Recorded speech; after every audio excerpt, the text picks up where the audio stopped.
Bonjour à tous. Alors ça fait longtemps que j'ai pas tourné de vidéo, mais aujourd'hui je vous retrouve pour quelque chose d'un peu spécial.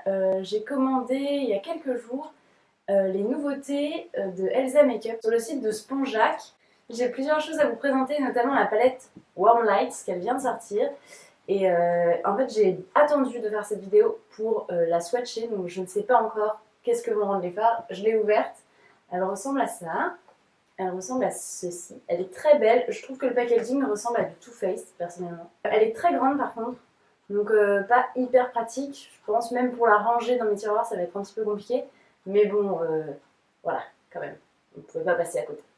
Donc, je vais vous présenter un peu ce que j'en pense. Et j'ai aussi acheté le nouveau kit de pinceaux qui s'appelle Gold Mint, qui se présente dans une pochette comme ceci. Et donc, c'est des pinceaux qui sont mint comme ça. Je vais les essayer également, je vais vous faire une vraie première impression. J'ai pas l'habitude de faire ça, mais je me suis dit que là c'était le moment où j'aimais puisque j'ai les pinceaux et la palette. Donc on va voir ce que ça donne. Alors on va commencer par la palette. Déjà de l'extérieur, comme je vous ai dit, je la trouve un peu grande, mais elle est très belle. Elle est en carton, donc c'est assez pratique et pas trop lourd. Et donc c'est une fermeture magnétique comme ça, comme beaucoup de palettes qui existent. Et donc elle se compose de 15 fards à paupières, un blush et un highlighter, 6 fards mat et des fards irisés, enfin plus ou moins irisés. Donc ça c'est pas mal, il y a beaucoup de fards mat dans cette palette. Le blush, de prime abord comme ça, il fait un peu penser à Orgasm de NARS. C'est un blush corail avec des irisés dorés qui a l'air très très beau et très lumineux. Et l'highlighter que j'ai vraiment hâte d'utiliser parce qu'il a l'air somptueux. Je vais vous présenter un petit peu les couleurs, les swatchs, etc. Vous dire ce que j'en pense. Et puis je vous ferai un article sur le blog avec les swatchs détaillés. Comme ça, vous pourrez voir plus facilement qu'en vidéo. Et voilà, on commence tout de suite. Alors sur la première ligne, en haut, on a le fard Skin, qui est un fard mat de couleur beige. Moi, j'aime beaucoup les fards comme ça parce que ça permet de bien fondre entre elles les couleurs quand on veut estomper en dessous du sourcil. Il est assez pigmenté. Pas trop non plus, il n'est pas poudreux du tout. Un truc que j'ai pas dit aussi, c'est que les fards sont très grands. Je sais pas si vous verrez, mais en tout cas, on a de quoi faire avec la quantité de fards. Je suis contente qu'il y ait un fard comme ça dans la palette parce que ça sert toujours. Ensuite, on a le fard lumière qui est au contraire très irisé, qui est à peu près de la même couleur, beaucoup plus irisé, qui peut servir notamment pour le coin interne. Alors, je vais le swatcher. Waouh, il est hyper lumineux.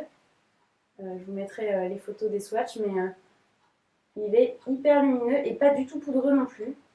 Ensuite, on a le fard Cowboy qui est un fard brun un petit peu froid qui tire sur le taupe très légèrement et qui est un fard moyen qui peut servir dans le creux de paupière, notamment pour celles qui ont la peau un petit peu plus mate que moi. Je pense qu'il peut également être utilisé pour les sourcils parce qu'il est pas trop chaud, donc il me fait un petit peu penser à Charcoal Brown de MAC. Il est très pigmenté aussi et il fait absolument aucune chute.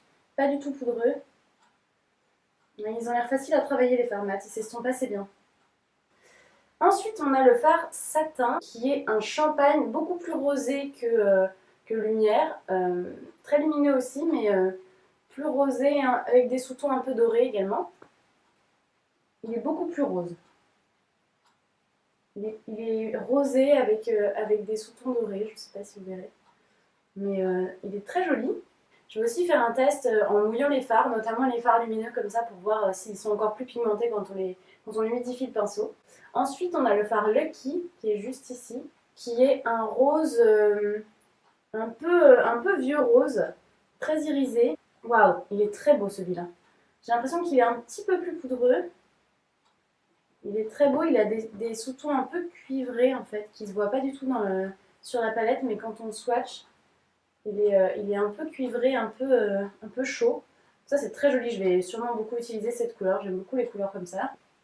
Il est irisé mais vraiment pas pailleté en fait, ça fait pas du tout de chute de paillettes. Pour l'instant je suis relativement contente des teintes et je pense que je vais toutes les utiliser. En tout cas la première ligne, c'est déjà pas mal. Ensuite sur la deuxième ligne, on a des fards un petit peu plus foncés que sur la première où on a des irisés et des mats assez lumineux.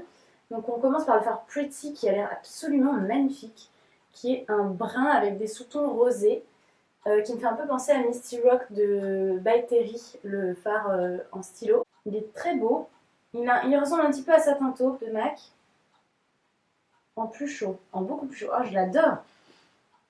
Il est très beau. Je pense qu'il irait beaucoup avec Lucky, le phare un peu plus cuivré. Encore un autre phare que j'aime beaucoup, du coup. Ensuite, juste à côté, il y a le phare Star, qui lui ressemble beaucoup, mais avec des sous-tons beaucoup plus argentés, beaucoup plus froids. Ouais, celui-là, c'est vraiment un marron glacé. Ah non, pas du tout. Waouh! Mais qu'est-ce qui s'est passé? Entre la palette et le swatch, rien à voir. J'avais l'impression qu'il était très froid et en fait, il a des sous-tons presque orangés, rose orangé, et très très joli. Alors ces trois fards vont très bien ensemble, hein. Lucky, Pretty et Star. Franchement, pour l'instant, c'est un sans faute, j'aime tous les fards, je vais tous les porter. Je pensais qu'il y aurait un peu trop de teintes froides. De prime abord, comme ça, quand je regardais, je pensais qu'il y aurait pas mal de teintes froides et en fait, même les froids ont l'air chauds, ou alors je sais pas, c'est avec ma peau. Ensuite, on a le fard mauve. Alors par contre, désolée, mini coup de gueule, je ne comprends pas pourquoi les youtubeuses françaises appellent cette couleur mauve. En français, le mauve, c'est pas ça. Je suis désolée. Ça, c'est pas mauve. Mauve, c'est violet clair. C'est une espèce de taupe qui tire un peu sur le rose, qui est très très jolie, qui peut également être utilisé en creux de paupière, notamment avec les fards juste avant, il irait très très bien. Donc c'est un fard mat. Waouh, il est beau. On dirait un peu... Ah mais il a l'air chaud maintenant. C'est incroyable. Je comprends pas du tout cette palette. Je sais pas si ça réagit au pH, mais en tout cas, sur ma peau, il a l'air chaud maintenant. C'est une sorte de... Oui, il a un côté plus rose quand on le swatch. Il ressemble un petit peu à Quarry de MAC, si vous l'avez. En tout cas, les fards ont l'air de très très bien s'estomper. Ensuite, il y a Caramel. Ça, c'est une couleur que je pense que je vais beaucoup aimer, notamment en été. C'est un fard brun clair, très chaud pour le coup, qui est, oui, voilà, couleur caramel en fait, exactement. Donc ça, je pense que sur ma carnation, ça va très bien aller. Il est très joli celui-là. Ils sont tous très pigmentés, hein. Pour l'instant, j'ai eu aucun problème de pigmentation dans les swatchs. Il est très beau. Très très beau. Vraiment un fard qui peut s'utiliser pour beaucoup beaucoup de maquillage. Donc encore un fard qu'on va beaucoup utiliser, je pense. Ensuite, on a Gold. Alors c'est un doré, mais pas jaune. Donc je suis assez contente parce que j'aime pas du tout les dorés jaunes. Je trouve que c'est très difficile à porter. Et celui-là, il a presque des sous-tons un peu kaki, mais peut-être que je me trompe, peut-être que encore quand je vais le swatcher, il va changer de couleur. Waouh! Ah non, si, il est un peu jaune en fait. Ah, waouh! Mais c'est fou. C'est vraiment un très très beau doré. Moi qui porte pas beaucoup de doré sur les yeux, je pense que celui-là, je vais vraiment beaucoup le porter. Il a des sous-tons un peu cuivrés. Il est vraiment très très beau. Il a un côté un peu bronze, mais assez clair. Vraiment très beau. Franchement, là déjà, on a fait les deux premières lignes et tous les fards sont beaux.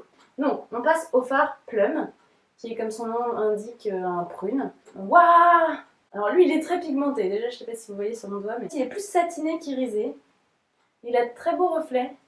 Je l'aime beaucoup. Il n'est pas très foncé. Je pense qu'avec le fard Lucky, il pourrait super bien aller. Oh, il est magnifique ce fard. Ensuite, on a le fard Country, qui est un brun mat, assez foncé. Moi, j'aime beaucoup les couleurs comme ça pour accentuer le creux de paupière. Et surtout le coin externe. Donc, je vais la swatcher tout de suite. On va voir s'il est pigmenté. Il est très pigmenté. Il est vraiment intense. Très très joli. C'est un peu un... Il est mat celui-là. Mais pareil, il a comme une espèce de luminosité très jolie. Juste à côté, on a le fard Vampy, qui est pour le coup un prune beaucoup plus violet que Plum et beaucoup plus foncé. Et c'est un fard mat. Donc je vais essayer ça tout de suite. C'est la couleur la plus foncée de la palette. C'est un peu dommage qu'on n'ait pas de noir mat. Très pigmenté. J'ai l'impression que les couleurs foncées sont un peu plus pigmentées que les couleurs claires quand même. Il est un poil poudreux. Il est vraiment très très beau. Magnifique. Parfois les fards comme ça, qui sont prunes, quand on les swatch, ils ont presque l'air un peu brun. Lui, pour le coup, je trouve qu'on voit bien que c'est un prune. On voit, surtout quand on le voit à côté du marron. Ensuite, on a deux dernières teintes qui sont Warm Bronze et Bronze. Alors, c'est un peu bizarre parce que le Warm Bronze a l'air plus froid que Bronze, donc c'est pas très très logique pour moi. Mais en fait, celui-ci est plus foncé, donc on va voir ça. Donc, Warm Bronze d'abord. C'est une espèce de bronze un peu froid, voilà, assez foncé. Il ressemble un peu au fard de tout à l'heure, Pretty.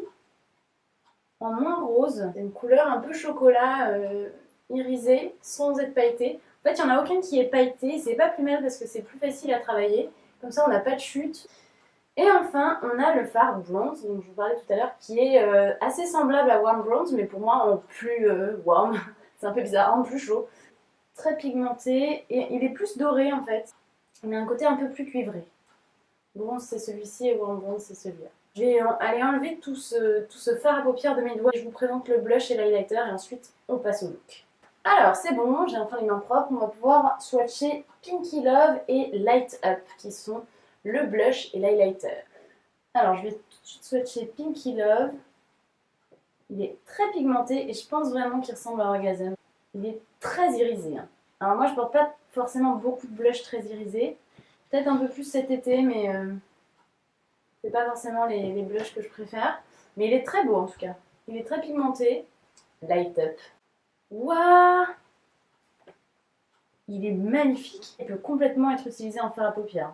C'est une espèce de champagne, un poil pêche rosé, mais pas trop. Du coup, je pense qu'il peut aller pareil à toutes les carnations. Il est très pigmenté et magnifique. Avant de me maquiller, j'ai oublié de vous montrer le kit de pinceau. C'est stupide. Donc c'est le kit Gold Mint.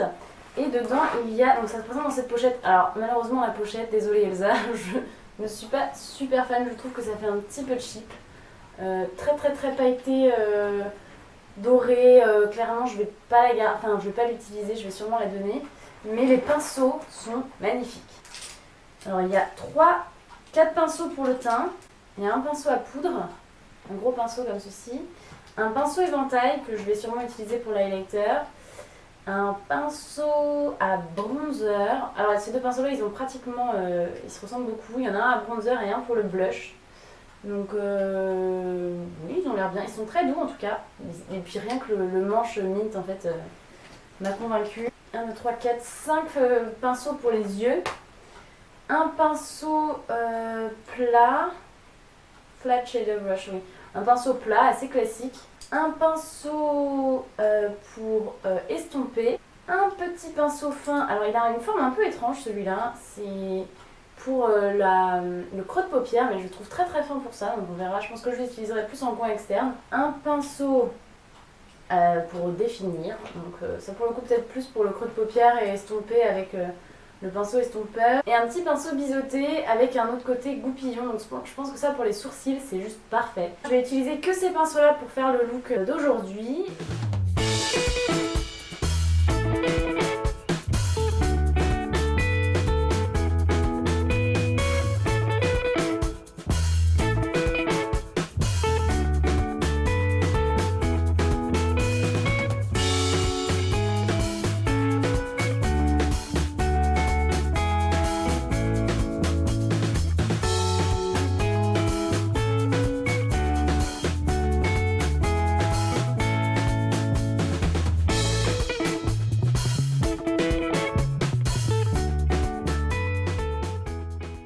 Voilà le look final. Alors désolé, il fait complètement nuit depuis le début de la vidéo, la luminosité a drôlement baissé, mais bon, je vais faire vite pour pas qu'on se retrouve dans le noir. Les pinceaux d'abord, parce que j'ai commencé par utiliser le pinceau poudre. Il est très bien, très doux, pas trop gros, il pourrait être plus gros, mais pour le coup il fait bien son job. Le bronzing brush avec ma palette Cocoa Contour, parce que du coup il n'y a pas de bronzer dans la palette de Elsa. J'ai utilisé cette teinte là, le Medium Cocoa. D'habitude j'utilise le pinceau de chez Zoeva 109 qui est un pinceau qui ressemble comme ça à un pinceau de peinture et j'aime beaucoup ce pinceau là et j'ai l'habitude de ce pinceau là et en fait les poils sont très denses et assez courts et du coup ça permet d'avoir un trait vraiment très défini. Parce qu'avec celui d'Elsa c'est beaucoup plus flou, ça permet de faire quand même de bien appliquer son bronzer mais ça fait moins contouring, moins précis. Mais il est quand même bien, franchement je l'utiliserai quand même les jours où celui-ci est trop sale. Le pinceau pour le blush, donc j'ai appliqué le blush tout à la fin, il est assez petit, mais je trouve qu'il applique quand même de façon assez diffuse parce que j'avais un petit peu peur avec ce blush là qui a l'air assez pigmenté. Et en fait ça va, j'ai juste estompé un peu avec le pinceau à poudre après pour être sûre de ne pas avoir de démarcation, mais je suis assez contente des pinceaux de teint en tout cas. Le pinceau éventail, j'ai pas du tout l'habitude d'utiliser des produits comme ça. Pour l'highlighter c'est pas mal du tout, sauf pour l'utiliser au-dessus des lèvres, c'est pas hyper précis, mais en tout cas sur le dessus des pommettes et sur le nez c'est hyper pratique. Donc C'est toujours bien d'avoir un petit pinceau éventail. Pour les yeux, j'ai un petit problème avec les pinceaux pour les yeux. J'aime beaucoup le pinceau plat, le Flat Shader Brush. J'aime bien. Après, il est un peu souple quand même. Donc pour appliquer des couleurs hyper intenses, c'est pas forcément le pinceau idéal quoi. J'en ai d'autres que je préfère. Par contre, j'adore le pinceau à estomper. Il est très très doux. Suffisamment dense, au contraire justement celui-là. J'aime bien que mes pinceaux à estomper soient denses et celui-ci il est vraiment très bien. Par contre les deux autres pinceaux, pour moi il manque un pinceau qui ressemblerait à l'estompeur mais en plus petit pour faire le creux. Parce que celui-ci, pour le creux, il est vraiment beaucoup trop fin. Et en fait celui-ci je ne sais pas trop comment l'utiliser, peut-être pour le ras de cils inférieur. Pour tout ce qui est précision, ras de cils, etc. j'ai quand même préféré le Definer. Mais du coup celui-ci il me sert, mais deux pinceaux pour faire de la définition c'est trop je trouve. Pour ce qui est de la palette, donc les fards sont hyper pigmentés, faciles à utiliser, j'adore les couleurs, j'ai vraiment eu du mal à choisir. Franchement les fards sont top. Alors Star, en ce moment j'aime bien utiliser les fards de n'importe quelle palette, n'importe quelle marque, mouillés, pour avoir quelque chose de vraiment intense. Et là c'est... En fait là on est le 31 décembre et du coup c'est mon maquillage du 31, donc j'avais envie de quelque chose de plus intense que ce que j'ai appliqué au début. Je l'ai appliqué d'abord sec, le fard Star, et c'est très joli pour le quotidien etc. Mais moi je voulais quelque chose de plus intense et utiliser mouillé ça marche très bien, ça donne plus d'intensité et pour le coup il est vraiment très lumineux, j'aime vraiment beaucoup ce fard. J'ai hâte d'utiliser les autres fards, je vous ferai probablement d'autres looks avec cette palette parce qu'il y a beaucoup de choses à faire. J'aurais voulu utiliser les prunes, etc. mais c'était pas vraiment ce que je voulais faire comme look pour ce soir. Donc je vous montrerai d'autres possibilités, notamment avec Plum, Vampy et Lucky ensemble, ça doit être absolument magnifique. Donc, alors après du coup le blush, j'aime beaucoup. Alors c'est assez lumineux, pour moi c'est plus un blush que je vais utiliser l'été, mais il est joli, il va à ma carnation, c'est pas choquant. Il est beaucoup moins pailleté que Orgasm. Alors l'highlighter, pour en revenir à l'highlighter, c'est un highlighter vraiment très pigmenté. Donc si vous n'êtes pas quelqu'un qui porte souvent de l'highlighter comme moi, bah vous allez peut-être vous retrouver un peu décontenancé entre guillemets, parce que ça envoie quand même ça envoie de la lumière quoi. C'est très très très lumineux, ça brille, mais c'est pas pailleté, donc c'est pas boule à facettes non plus. Et bien voilà, c'est tout pour cette vidéo, et avant qu'il fasse minuit noir je vais vous laisser. J'espère que cette vidéo vous a plu, n'hésitez pas à me dire s'il y a des fards en particulier que vous voulez que j'utilise dans un prochain tutoriel, et on se retrouve bientôt pour une prochaine vidéo. Salut!